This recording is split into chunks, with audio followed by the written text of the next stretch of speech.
Bom, então vamos lá, eu sou a Mônica Tagliari e hoje a gente vai falar sobre aulas coreografadas no fitness, mas principalmente sobre aulas coreografadas de longa duração, onde o profissional vai construindo a aula junto com os seus alunos. A maioria dos profissionais hoje trabalha com aulas coreografadas, mas da seguinte forma: ele pega uma música com uma coreografia pronta, já dentro dessa música, ele simplesmente leva essa coreografia que já existe dentro da sala de ginástica, para dentro da sala de ginástica, e aí ele vai só passando o passo para o aluno até que ele pegue, e aí ele vai fazendo aquela dança dentro daquela música.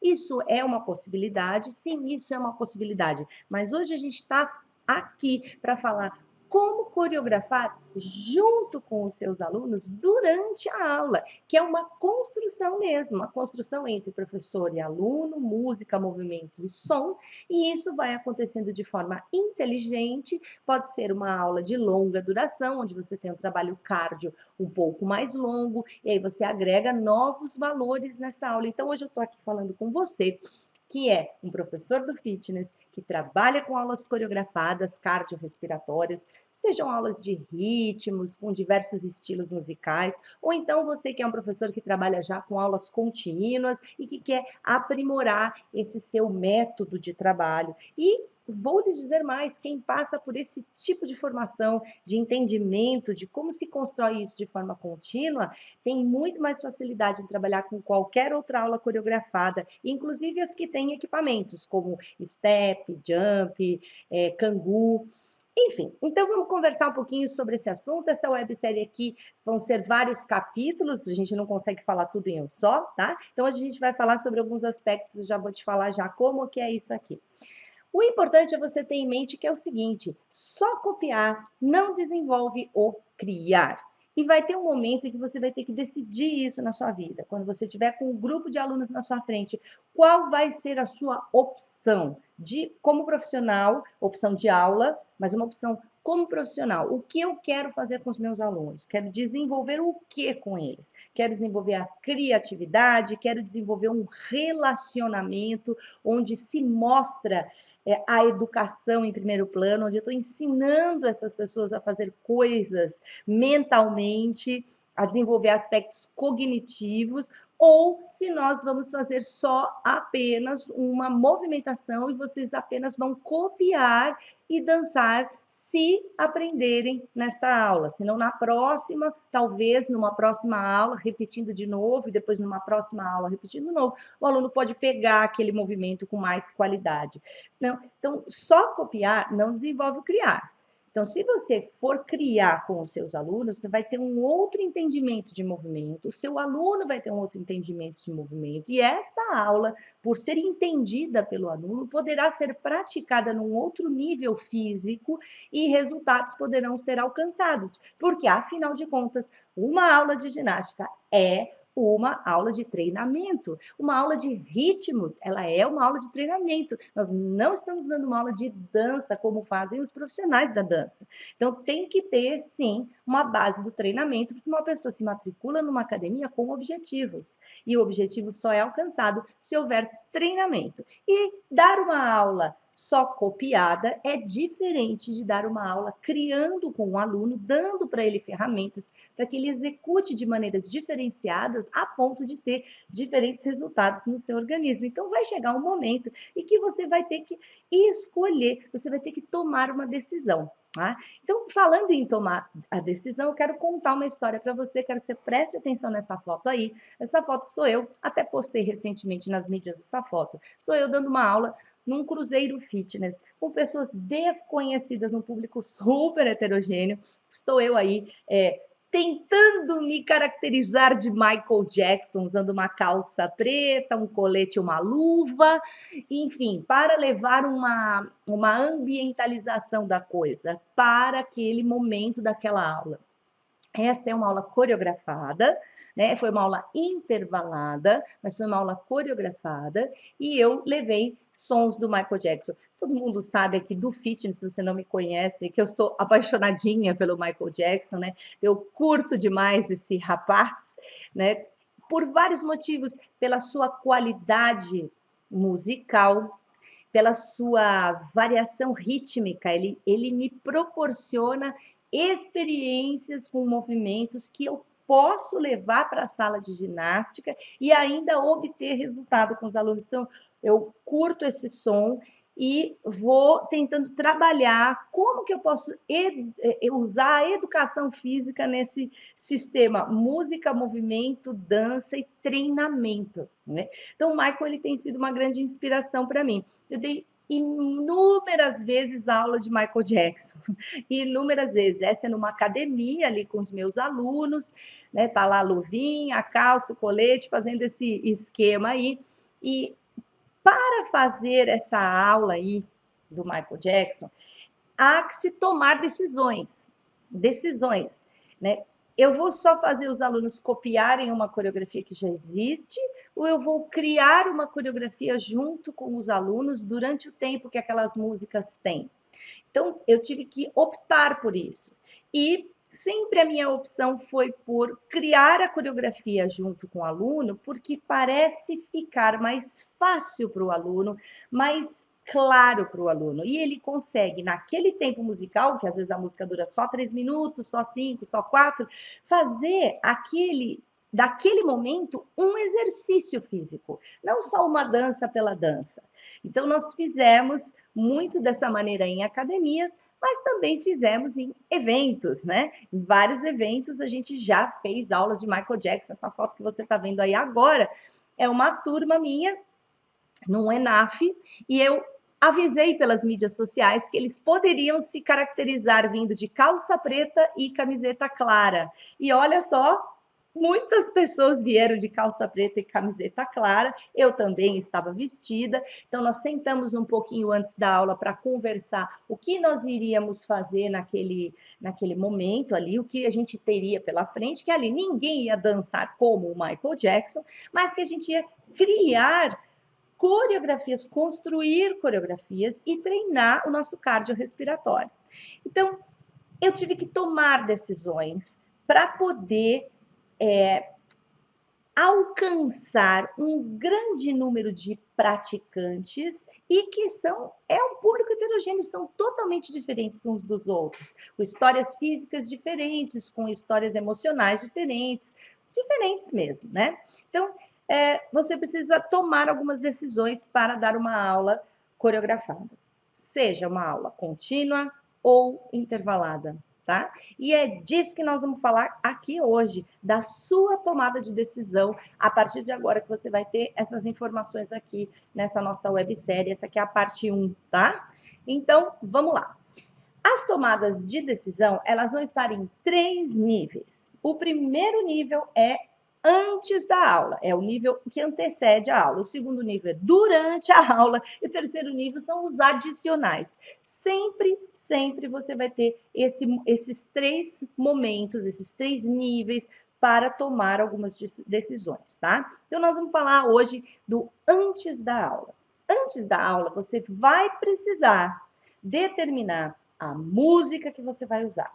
Vai precisar determinar os passos que você pretende, olha a palavra, pretende colocar na sua aula. E vai precisar definir a base coreográfica. Essas são premissas. Se você não fizer isso, você não está trabalhando com educação física no fitness. Tá? A primeira coisa que você vai pensar é isso. O que eu tenho que fazer nessa aula? É a música, os passos, a base coreográfica, são pontos que você tem que ir fazendo e ticando. Mas eu quero falar de cada um deles para você entender exatamente o que você vai pensar dentro de cada um desses pontos, tá? Então, vamos lá. O primeiro, a música. Que música eu vou usar? Que estilo musical eu vou trabalhar nesta aula coreografada? Olha, eu não estou falando de aula com implementos, tá? Estou falando de aulas livres, aulas aeróbicas, que podem ser contínuas ou podem ser intervaladas, tá? Então, que música eu vou usar, tá? Muito bem. Por que eu estou falando isso? Porque a música, ela tem uma cara, ela tem velocidade, que é o outro item. A velocidade da música, ela vai te dar muita ferramenta de trabalho, né? A velocidade é uma ferramenta de intensidade. A velocidade vai impactar em movimentos que você pode fazer e movimentos que você não consegue fazer dependendo da velocidade da música. Então, você já vai escolher movimentos que sim e que não. Esse casa, se não casa. Então, a velocidade da música é super importante. E o movimento que você vai fazer vai casar com o estilo que você escolheu. Então, tudo tem que estar pensado por você antes, previamente. Você tem que ter, assim, uma ideia bem geral daquilo que vai acontecer. E se você for trabalhar com uma aula contínua, de longa duração, 20, 30 minutos, sem intervalo, você tem que observar se a mixagem está ok. Porque o que você quer é que a sua mixagem fique de 8 em 8, para que você não tenha uma problemática de métricas musicais numa aula contínua. Numa aula intervalada, a gente até usa isso como ferramenta de criatividade, mas numa aula contínua, não. Uma aula contínua, você quer que suas músicas fiquem bem bonitinhas lá de 8 em 8 nos blocos musicais, portanto, o seu som tem que estar mixado perfeitamente para que a música soe como se fosse uma única faixa. Incrivelmente maravilhosa, que dura 45 minutos, 50.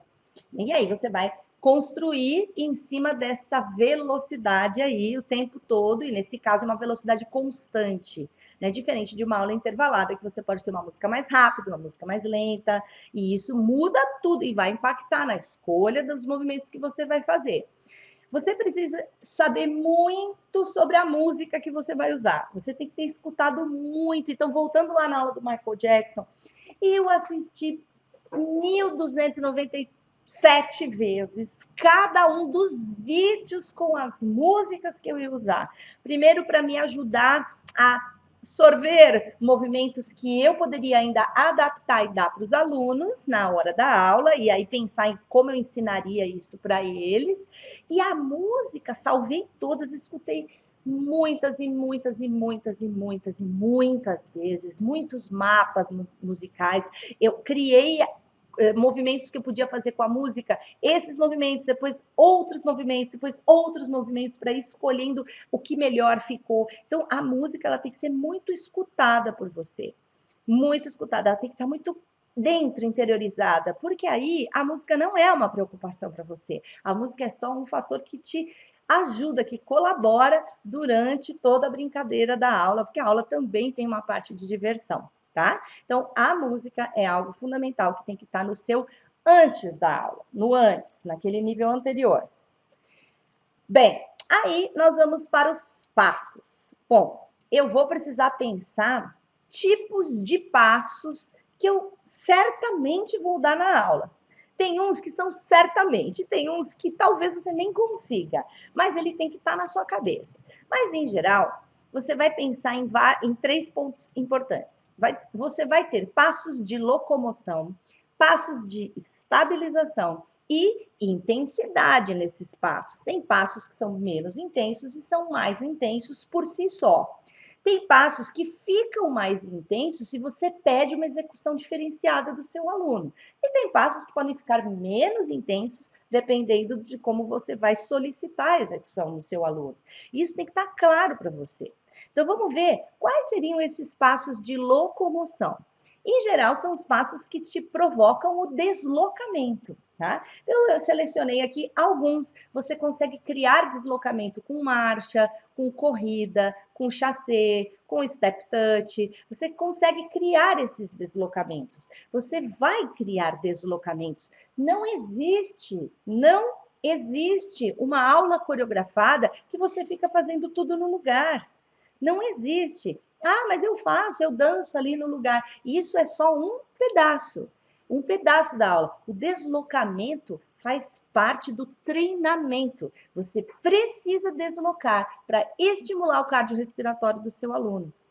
E o próximo passo é o passo de estabilização. Então, você tem um passo de deslocamento, de locomoção, seguido de um passo de estabilização, por exemplo. O que é um passo de estabilização, Mônica? São passos que você faz no lugar. Aí sim, você não sai do lugar e faz o teu passo ali, né? Então, é um passo estacionário, vamos dizer assim. E Quase sempre você tem movimentos ali que são movimentos de estilo, né? Que não tem um nome, sabe? Quando você mexe um ombrinho, quando você faz um movimento no lugar, né? Quando você faz um agachamento, quando você faz um molejo de quadril, ele é um movimento de estilo. Ele não tem um nome como os exercícios clássicos, né? Os step touch, marcha, chassé, são movimentos de estilo. Então, movimentos de estilo e alguns passos que realmente são feitos no lugar, tipo saltito com os 2 pés, eles são movimentos de estabilização. Então, você vai ter ali, como eu falei, ó, movimentos de locomoção e você vai ter movimentos de estabilização. Isso tem que estar no seu raciocínio antes da aula. Puxa, o que eu vou fazer para deslocar? O que eu vou fazer para estabilizar? E depois? E depois? E depois? Isso é prévio, tem que estar na sua mente antes mesmo da aula começar. Bom, o próximo passo são as bases coreográficas. Não é passo, né? Olha só, vamos lá, vamos voltar na escadinha para a gente não se perder. Antes da aula, música, passos e coreografia. A gente já falou de música, a gente já falou dos passos de locomoção e de estabilização. Agora a gente vai falar da base coreográfica, tá? Então, na base coreográfica, o que você tem que ter em mente? O desenho coreográfico. Como vai ser a sua coreografia? Primeiro eu vou para a direita, depois eu vou para a esquerda, depois eu fico no meio? Não, primeiro eu vou para a direita na diagonal, depois eu volto para o centro, depois eu vou para a esquerda na diagonal e volto para o centro. Qual é o seu desenho coreográfico? É um L, é um quadrado, é um I? Como é? Como vai ser isso? Isso tem que estar na sua cabeça. É o que você vai construir com o seu aluno. O aluno não sabe de nada. Ele vai saber na hora da aula. Por quê? Porque você vai construir isso tudo com ele. Quais são as minhas direções? Primeiro eu vou fazer o passo 1, passo 2, passo 3, passo 4 para a direita. Depois eu vou fazer o passo 1, passo 2, passo 3, passo 4 para a esquerda. Não. Primeiro eu vou fazer o passo 1 para a direita e o passo 1 para a esquerda. Depois eu vou fazer o passo 2 para a direita, passo 2 para a quais são as direções? Como você vai distribuir isso na sua aula? Né? São tomadas de decisão que você tem que ter antes da aula começar. E já estou falando aqui da bilateralidade. Obviamente você vai trabalhar os dois lados. Você pode fazer elementos assimétricos como um detalhe na sua aula, isso não é um absurdo. Mas no global, em geral, você estará trabalhando direita e esquerda quase que todo o tempo. Então, usar essa bilateralidade e ver como é que você vai jogar esse jogo, né? Fora isso, tem os braços, né? Que tipos de braços eu vou colocar naquele passo X? Que tipo de braço eu vou colocar naquele passo Y? E a gente ter essa possibilidade de variar todas as nuances de uma aula coreografada, que englobem membros superiores, membros inferiores, a direção, o desenho coreográfico, a locomoção, a estabilização, o tipo de música, a velocidade que eu vou usar. Tudo isso são tomadas de decisão do profissional, que acontece antes da aula, para que tudo dê certo durante a aula. Então, na verdade, você está se preparando, é pré, né? Preparando para aquilo que vai acontecer. E isso te dá segurança, te dá eficiência, te dá solução de problemas, te dá calma na hora da aula, te dá aproveitamento, te dá a possibilidade de você usar tudo que o aluno tem, pedir para ele usar tudo que ele tem, para que ele possa ter resultado diante da sua aula coreografada. Tá? Então, hoje, a gente falou aqui de como coreografar junto com os seus alunos durante a aula, tomando a primeira decisão, as primeiras decisões antes da aula continuar, tá? Então, deixa eu só marcar aqui. Amanhã, no próximo vídeo, a gente vai falar da tomada de decisão durante a aula, que aí é outro assunto, tá? E assim, a gente vai fazendo a nossa websérie aqui e você vai evoluindo aqui comigo como um profissional de qualidade que quer ter o seu reconhecimento pelo seu valor com os seus alunos, ser um profissional autoral, ser um profissional diferenciado e singular antes de tudo. Então, até amanhã, no próximo capítulo dessa websérie.